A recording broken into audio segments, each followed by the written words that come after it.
شپه او ورځ یما لګیا وطن ته کار کړم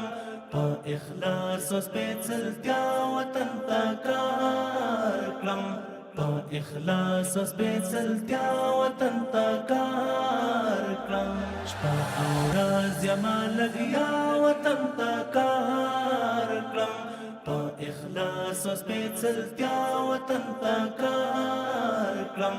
په اخلاص.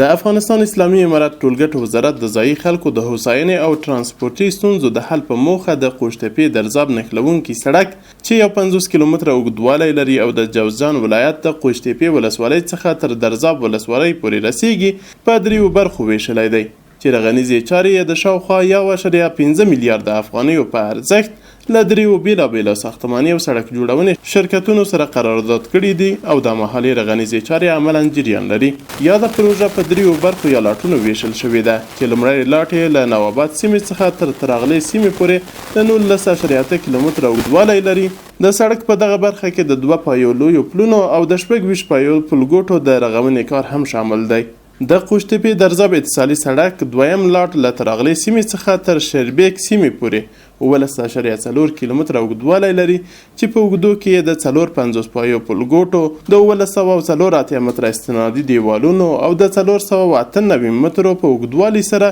د سړک یوې خواته د ویالې د رغولو کار هم شامل دی. د یاد سړک دریم لاټ 14 کیلومتره اوږدوالی لري او په اوږدو کې یې د 48 پایو پلګوټو د 2512 متره استنادي دیوالونو کار هم شامل دی چې د یاد سړک په پورته 3 برخو کې کار عملاً جریان لري. د دغه سړک په رغونې سره به د خلکو ترانسپورتي ستونزې د پخوا په پرتله هوارې شي او د سوداګریزو او کرنیزو توکو په چټک او خوندي لیږد رالېږد کې به د پام وړ اسانتیاوې رامنځته شي.